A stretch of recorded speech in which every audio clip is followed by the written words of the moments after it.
9/11, there were a number of drills occurring, some of which interfered with the air defenses on that day. Are you familiar with them?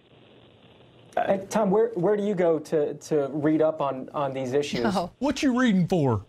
Where do I go to read up on? Well, Webster Tarpley's book, Synthetic Terror, has a great list of the drills. So they're trying to discredit him. I think, to be fair and to be open with journalism, the people who are concerned about these drills, to my way of thinking, have a really good reason to be concerned. The National Defense Authorization Act says the military can arrest people, keep them in custody until the end of hostilities, and not give them a lawyer, not give them a trial, not charge them. This is the law of our country. And this is not traditional constitutional governance. Let's go to Freddie, Indianapolis, Indiana, line for Democrats. Freddie, you're on with Dan Lamothe.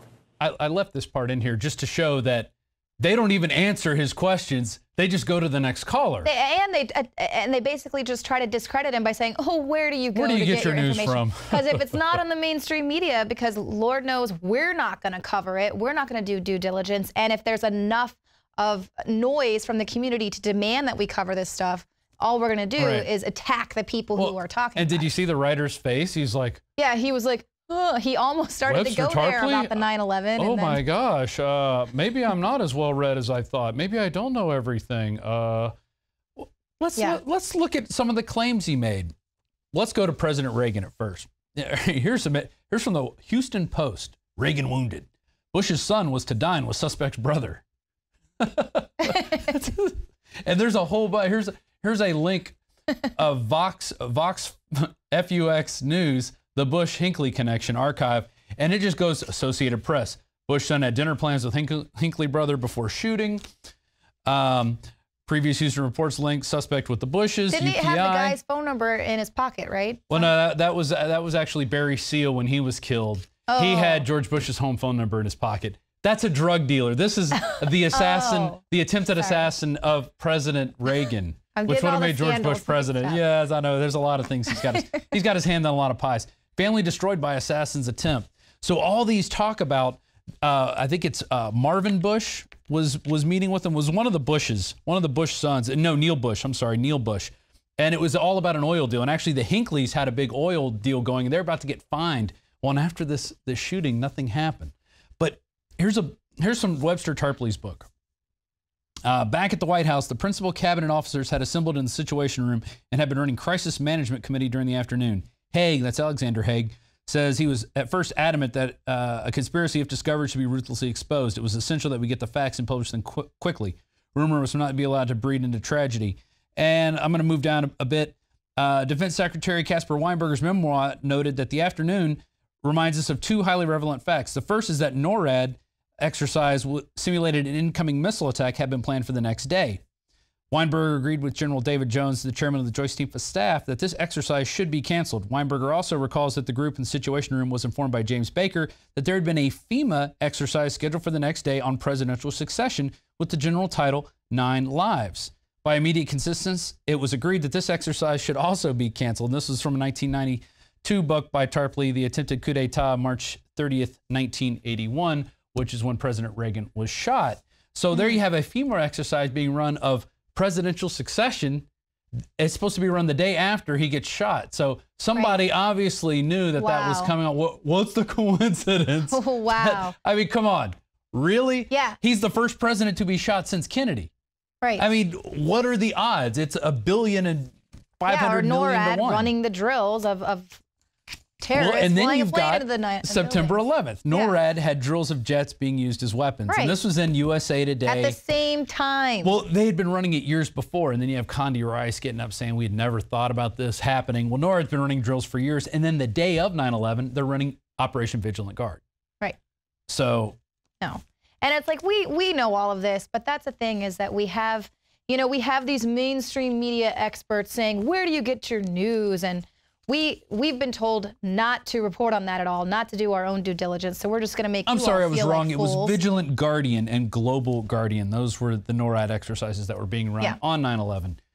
Vigilant Guard was an exercise I covered back in 2010, where Polish troops were working with National Guard troops here to cover, well, to take out terrorists, essentially, and dirty bomb drills.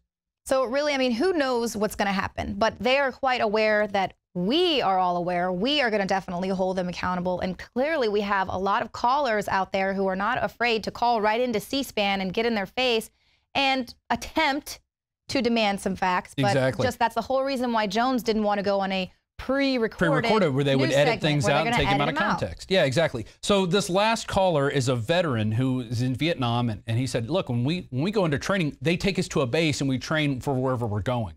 Okay, so he brings it out again, like we train where we're going. Right. So now they're training in the United States. This is where they're going. People don't seem to get that, but let's go to that clip. I covered an exercise called Bold Alligator, and it was sort of the same scheme. You know, they had an assault that went ashore from the Atlantic Ocean, and you know, you had, they call it the Treasure Coast scenario, and you had the same sort of thing where, you know, a portion of the Southeast was labeled as, you know, a potentially unsafe area for American troops. They're just trying to, you know, work around, okay, we need to pick a place, prepare for it, assault it, and take over it. It's all a dress rehearsal. It's not, you know, to be taken seriously, I think, in most people's eyes that track these issues seriously. I'm a Vietnam vet. I served in our military during Vietnam, a security specialist. Smithsville, when they had this town meeting with these people, they said that the commander used the excuse that they were using this for their terrain. The only problem is we got bases all over the United States, and most of the time when we do these exercises, they'd fly us to these areas that we need to practice in. And so actually they're lying to the people that they need to use the terrain for these training exercises. We was always flown to where we need to be trained for whatever area we was going into. And so this is not true, what the military or what they're saying to the public. That's why people think that it's going to be a takeover, because Obama does not like Texas. Matter of fact, the states that are standing up to Washington on our borders, this is grounds for the federal government to come in and try to do something against the people. Yeah. And who's been the most vocal about this? We can forget him. He's going to give some whitewash. Yeah, it's just excuse. You can go watch the video if you want, and you can watch the whole thing. It's about 40 minutes. But you know, you see how the people who are in and know what's going on, they're like, wait a minute, this is not normal.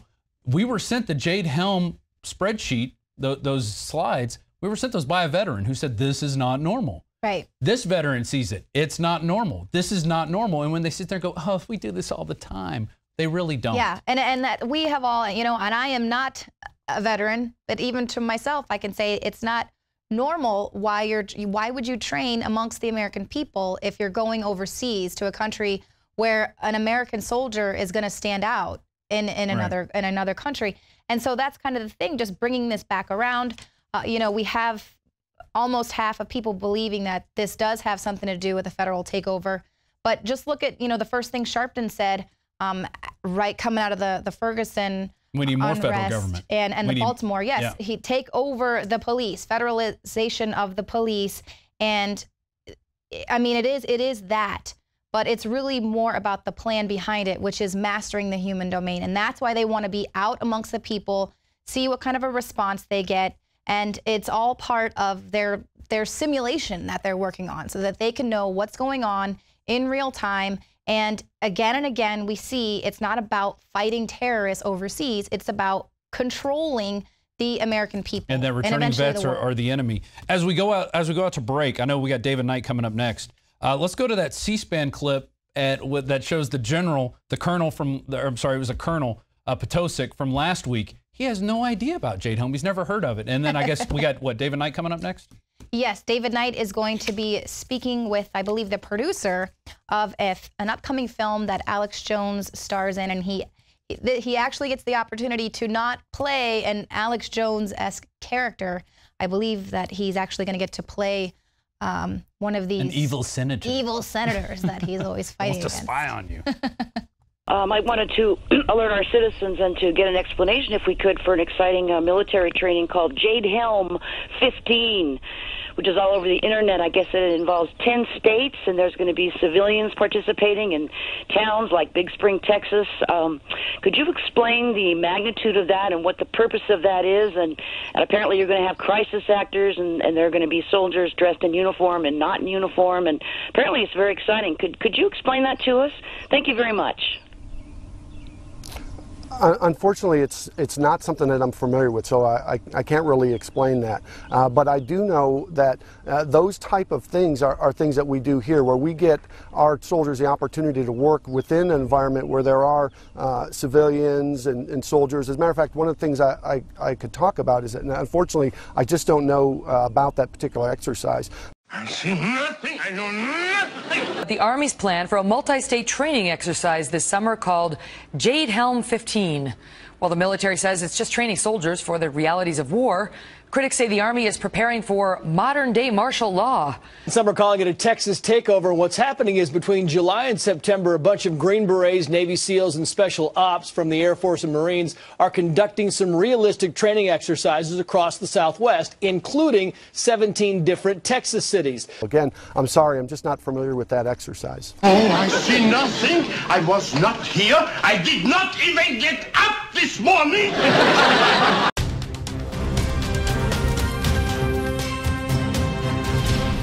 From the water table to our soils to the atmosphere itself, our world is becoming more and more toxic each and every day. But it's not just the air outside that's toxic. Indoor air has been shown to have 2 to 5 times higher concentrations of pollutants than even outdoor air. And most Americans spend 90% of their time inside using toxic chemicals within their homes. There are more than 42 million smokers in the United States. Well over 1,000 types of mold and mildew linked to numerous conditions. And don't forget the fact that 6 million Americans live with pets they're allergic to as well. When I began to research these statistics, it was clear to me it was time to start cleansing my lungs in order to combat the toxic environment that we cannot escape, but that we can fight back against. Made with organic and wild cultivated herbs and manufactured in the USA, the new INFOWARS Life Lung Cleanse is here in a convenient spray bottle that can be brought with you throughout any toxic environment. Now available exclusively at INFOWARSLife.com or by calling toll-free 888-253-3139.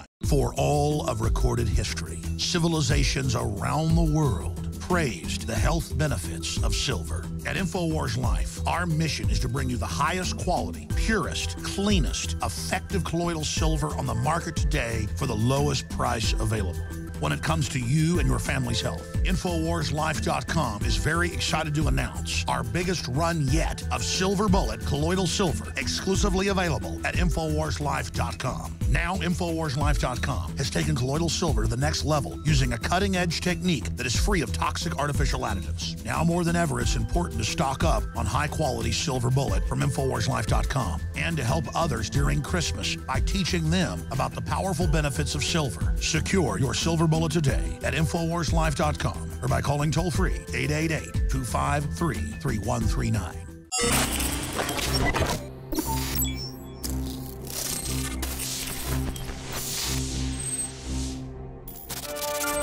Joining us today is Gary Haven. Now, he's an entrepreneur who created one of the largest franchises in the world, Kurz, very successful franchise. We're going to talk to him about his second career now, and a career as an executive producer of films, writer, actor in the film Amerigeddon. Now, this is in post-production right now. It's going to be coming out in November 2015.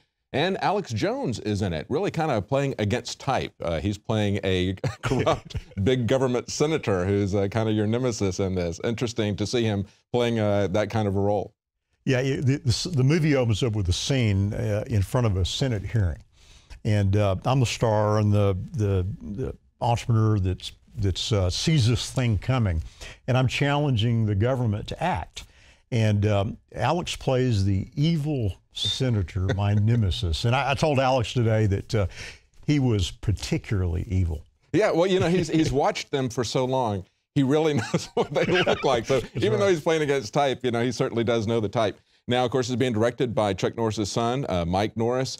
And I think one of the most interesting things about this is the fact that as you guys were doing this back in January and February, of course, you had written the script long before this. This is well before Jade Helm, and yet in many respects, it parallels a lot of the concerns that we have about Jade Helm. Not that there's going to be, and immediate martial law takeover. That's not what we've been saying. We've been seeing, however, the gradual buildup from the